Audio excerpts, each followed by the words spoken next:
Fala galerinha, beleza? Jota na área, como estão os trades? Fala galera, beleza? A qualidade da câmera ficou meio ruim aí, mas o interessante é o conteúdo do vídeo, beleza? Se te ajudou de alguma forma, deixa o seu curtir e se inscreve no canal aí. Valeu! Então, vamos passar mais um tempinho aqui conversando. Veio muitas pessoas falar comigo nesses últimos dias sobre os vídeos e agradecendo o conteúdo e tudo mais, e eu fico muito feliz com isso. Gostaria de agradecer a vocês que estão tornando este canal possível. Eu não ganho nada com esse canal, eu não faço propaganda de nada, eu não vendo curso neste canal, nada do tipo. O meu interesse aqui é passar conteúdo e conteúdo de qualidade, democratizar a bolsa, democratizar o day trade para todos vocês, beleza? Aí eu tava pensando bastante e resolvi fazer um guia básico. Guia básico, primeiros passos e tudo mais, está forrado de conteúdo na internet. Você aí que não sabe o básico e está procurando, cara, é muito fácil encontrar. Mas de qualquer forma, se você caiu aqui nesse canal, nesse vídeo, já curte aí e se inscreve que eu vou fazer uma série de vídeos explicando o básico da teoria para que você possa ganhar dinheiro no day trade na bolsa de valores, tá? Eu vou começar dissecando um dos meus livros que eu mais gosto sobre análise técnica explicada, que é o do Martin Pring, Análise Técnica Explicada, o Guia do Investidor Bem-Sucedido para detectar tendências de investimento e pontos críticos. Muito bom esse livro, conteúdo excepcional. E eu vou tentar dissecar da maneira que eu aprendi, da maneira que eu entendo o mercado, para que eu possa ajudar vocês, tentar ajudar alguns de vocês aí nessa caminhada também, beleza? Hoje a gente vai falar um pouco de suporte e resistência. O que é suporte e resistência, Jota? Eu sempre escuto falar disso. Compra barato, vende caro, compra barato. O que é suporte e resistência? Galera, eu vou tentar passar mais ou menos a minha visão aqui do mercado sobre suporte e resistência, que seria a seguinte. Eu imagino o suporte e a resistência como sendo níveis físicos, vamos por assim. Então seria um nível de teto e um nível de chão, tá? Seria aqui a suporte e aqui resistência, beleza? Como o chão sendo o suporte e o teto sendo a resistência. Vamos imaginar que você está aqui, você é um jovem mancebo, bonitinho, está aqui, ó.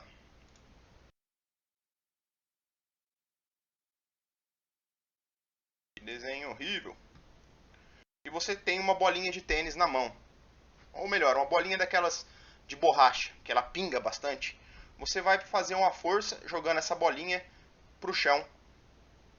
Automaticamente, quando ela pingar no chão, ela vai subir até o teto. Quando ela bate no teto, ela começa a cair com força em direção ao chão. E aí ela bate no chão, sobe até o teto. E se a gente desconsiderar aí as leis da física, ela ficaria fazendo este movimento aqui, indefinidamente. Certo? Isso acontece no mercado financeiro também. O mercado financeiro ele trabalha em ondas entre suportes e resistências do mercado.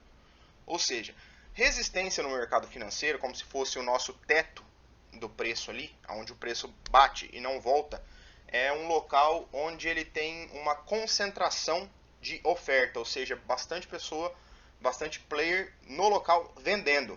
Então começa a entrar fluxo de oferta no mercado, lei básica da economia, oferta e demanda, o preço vai cair. Muita gente enfiando o papel no mercado, menos do que gente comprando. No suporte é a mesma coisa, quando o mercado desce para o suporte, aqui é uma região onde há uma demanda muito grande por procura. A galera quer comprar, a demanda aqui por procura em detrimento da oferta. A galera vai começar a comprar e conforme vai comprando, oferta e demanda, começa a tirar esse produto do mercado, esse produto começa a ficar mais caro no mercado e ele vai voltar a subir, beleza? Mas não é só isso que o mercado, tá? Ele pode romper essas áreas também, ele pode voltar nessas áreas também. Então, assim, o mercado é como se fosse, vamos colocar aqui, um prédio, onde tem chão e teto do primeiro andar. O teto do primeiro andar é o chão do segundo, aí temos o teto do terceiro, o teto do quarto, o teto do quinto, e assim sucessivamente. Digamos que você está com uma bolinha sua aí, jogando a bolinha no segundo andar. Você joga para baixo, ela pinga, ela volta para o teto, ela pinga, só que aqui tem um buraco, um furo, e ela cai para o andar de baixo. Automaticamente, este chão que ela estava agora é o teto dela. Ou seja, era o suporte do preço e virou a resistência do preço. Automaticamente, se a bolinha volta a bater, ela reverte. Volta a bater, ela reverte. Da mesma forma que se ela encontrar um espaço para ela romper para cima, ela vai bater, voltar. Se ela rompe de novo para cima, ela rompe, bate, volta, bate, volta, rompe, bate, volta e assim por diante. Esse é o movimento do mercado.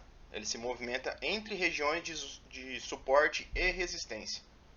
Só que para isso acontecer, essas regiões de inflexão do mercado, esses suportes e resistências, eles têm que ter volume para segurar o preço e para reverter o preço. Volume suficiente na ponta contrária. Por exemplo, o mercado está subindo aqui. Se ele tiver volume suficiente de venda, ou seja, ele tiver uma concentração de oferta muito grande nessa região, vai entrar força vendedora e ele cai. Porém, se o volume de pessoas querendo vender nessa região não for forte o suficiente, não for maior do que a galera que estiver comprando, então provavelmente ele vai passar por esse ponto até chegar no próximo, tá? Mais ou menos essa é a dinâmica. Então, assim, suporte e resistência não são sinais de compra e venda. Não é porque você tem um suporte que você vai comprar, simplesmente. E não é porque você tem uma resistência que você vai vender, simplesmente. Tem alguns sinais que você precisa analisar nesses suportes e resistências para que você possa efetuar uma compra e uma venda. Ou seja, não são sinais de compra e venda, mas são pontos inteligentes aonde a gente pode operar buscando a reversão. Por exemplo, o mercado está caindo, ele para aqui e aqui ele faz um padrão de compra, talvez um engolfo de alta ou um PFR.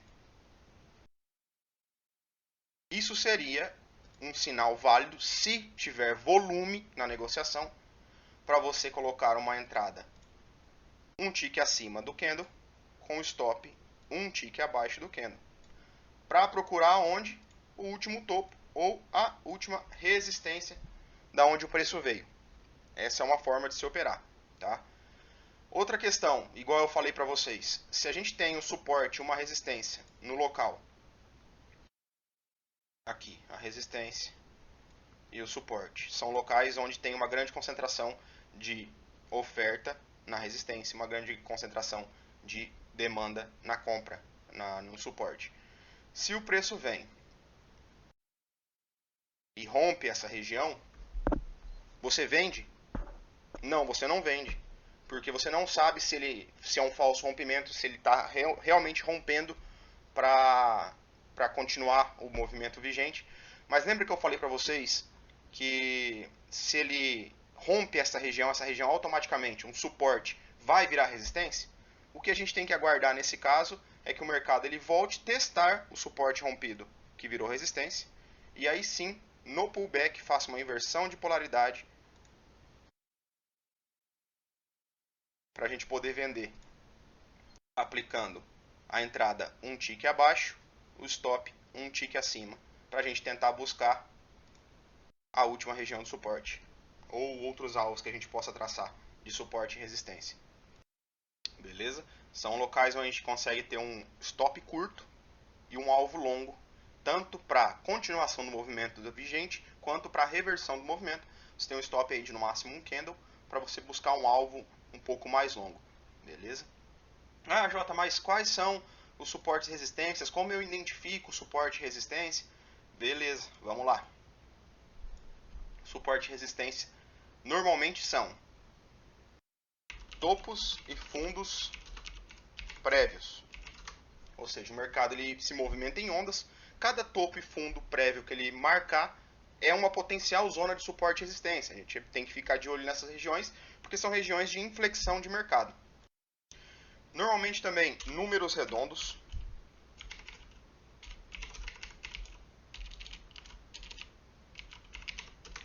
Porque esses números redondos eles têm um fator psicológico.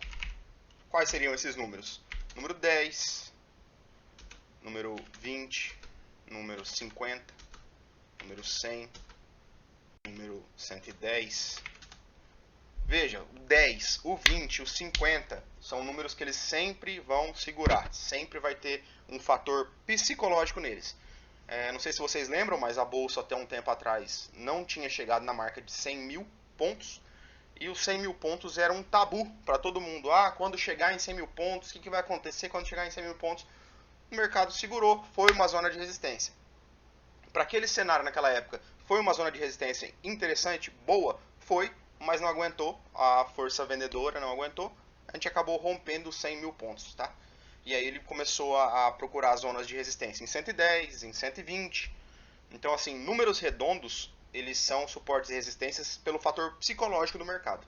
O mercado ele sempre vai procurar números redondos para se posicionar, principalmente grandes players aí, tá? Outro suporte e resistência importante que a gente pode ter são suportes e resistências dinâmicos, como linha de tendência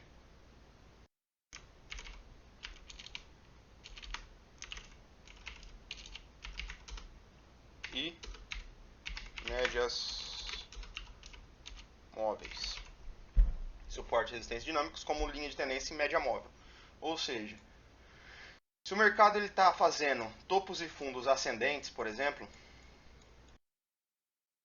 normalmente você vai conseguir traçar uma linha de tendência. E normalmente no local dessa linha de tendência você pode encontrar também uma média móvel amparando os preços. São suportes e resistências dinâmicos, então conforme o preço se movimenta, eles vão se deslocando acompanhando o movimento. Por isso que dá também para a gente usar eles como pontos de apoio para stop. Se perder o fundo de uma média móvel, se perder uma linha de tendência de alta, um canal de baixa, uma linha de tendência de baixa, a gente costuma encerrar a posição por entender que essa posição ela pode estar revertendo nesse ponto, tá? E também retrações e proporção. O que seria retração e proporção? O mercado ele anda em ondas e essas ondas elas são proporcionais. O que muitos traders utilizam, e eu gosto de utilizar muito, porque eu acho que vale muito a pena, é o Fibonacci. A sequência de Fibonacci, aí, os números de Fibonacci que a gente usa no mercado, que é o 38,2, o 50%, o 61,8, o 100%, são pontos que a gente utiliza muito.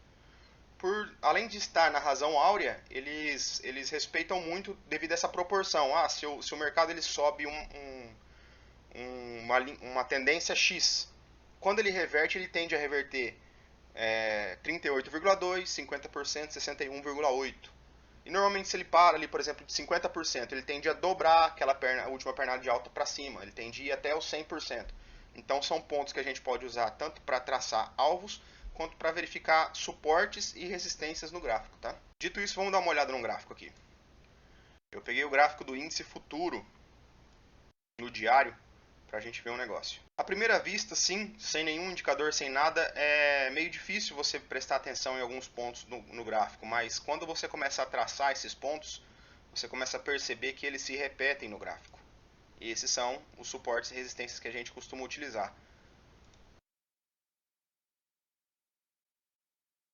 Então seria mais ou menos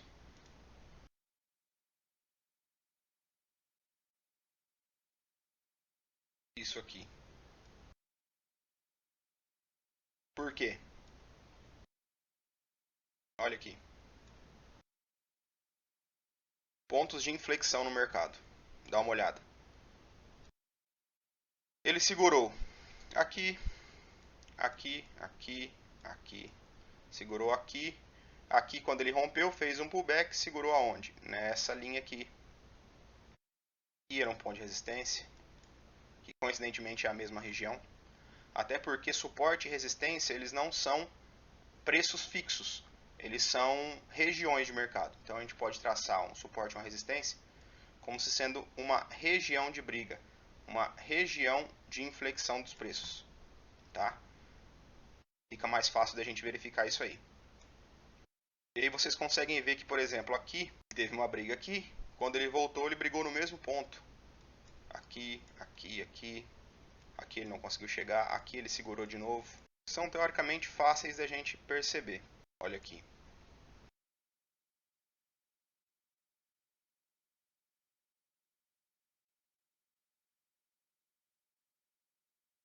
Volta para a região de baixo. Rompeu a região de cima, volta para a região de baixo. Rompeu para cá, vem testar, cai de novo. Olha aqui como ele obedece esses pontos de inflexão. Então fica fácil a gente perceber, depois de um tempo, depois de ter o olho treinado, que a gente consegue verificar esses pontos de briga justamente porque são pontos que o mercado inflexiona.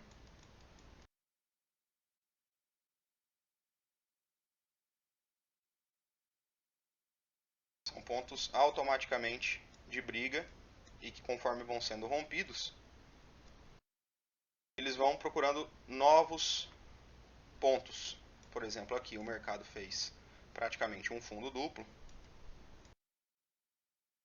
e voltou, rompeu para cima. Esse ponto aqui, que era uma resistência, virou um suporte. O mercado testou uma vez, voltou, testou outra vez, voltou, e aqui tem uma resistência forte. O mercado se consolidou em duas regiões de resistência, beleza? Nós temos também como suporte e resistência os níveis de Fibonacci. Então vocês vão perceber aqui que se a gente traça a Fibo, o mercado ele tende a inflexionar nos pontos de Fibonacci, tá? O mercado ele segue à risca essa razão áurea. Então você vai ver que ele segue à risca os pontos de Fibo.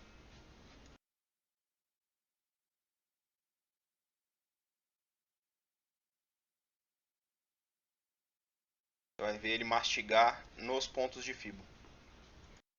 Normalmente, a gente pode traçar as projeções para a gente ver também os locais onde ele vai segurar. Por exemplo, esse nosso primeiro pivô aqui, a gente já saberia teoricamente que tem uma resistência, porque ao romper essa região aqui, que era a região deste pivô, ele pararia na região de 61,8, ou seja, a gente consegue antecipar uma zona possível de resistência com o Fibonacci. E também quando a gente traça esse Fibonacci dessa forma aqui, por exemplo aqui, a gente já sabe as retrações possíveis. Olha aqui.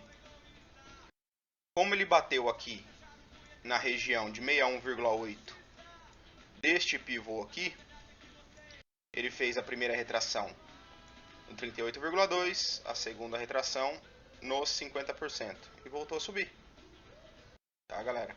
Então são pontos extremamente fortes para o mercado poder segurar. São esses movimentos proporcionais com retrações de Fibonacci. E por último, mas não menos importante, os níveis de números redondos. Então, por exemplo, eu estou no gráfico do índice diário, então eu vou mostrar somente a milhar para vocês, de 1000 em 1000.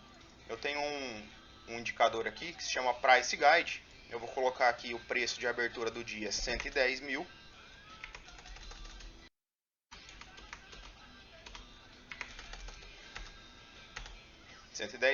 Níveis, vamos colocar 30 níveis e a variação de ticks de 200. Pronto, a gente tem uma linha em cada milhar do gráfico. Então aqui, 117 mil, ponto que segurou. 116 mil aqui, 115, só que olha aqui. Aqui é uma milhar, 111 mil. Aqui outra milhar, 110 mil. Aqui outra milhar, 109 mil. 107. Vocês podem ver que normalmente nas milhares ele acaba segurando. Olha aqui, resistência em 115 mil. Resistência aqui em 110 mil. Vocês conseguem ver que esses pontos são números redondos e ele tem realmente um fator psicológico por trás dele que pode, dependendo do volume de negociação no local, pode ou não inflexionar o preço para outra direção. Beleza, galera? Esse vídeo ficou um pouco mais longo, mas eu tentei falar o mais rápido possível, até porque como é gravado, vocês podem pausar, voltar o vídeo, estudar aí tranquilamente. Eu espero que o conteúdo tenha valido para vocês, tenha ajudado em alguma coisa. A gente vai tentar fazer um guia prático aí, um guia iniciante prático, para que vocês possam acompanhar e começar a estudar os princípios básicos do mercado para poderem assim ganhar dinheiro na bolsa. Beleza, galera? Não esqueça de deixar seu curtir aí, se inscrever no canal e ativar o sininho, que isso ajuda pra caramba a gente, beleza, galera? Valeu, forte abraço. Fui!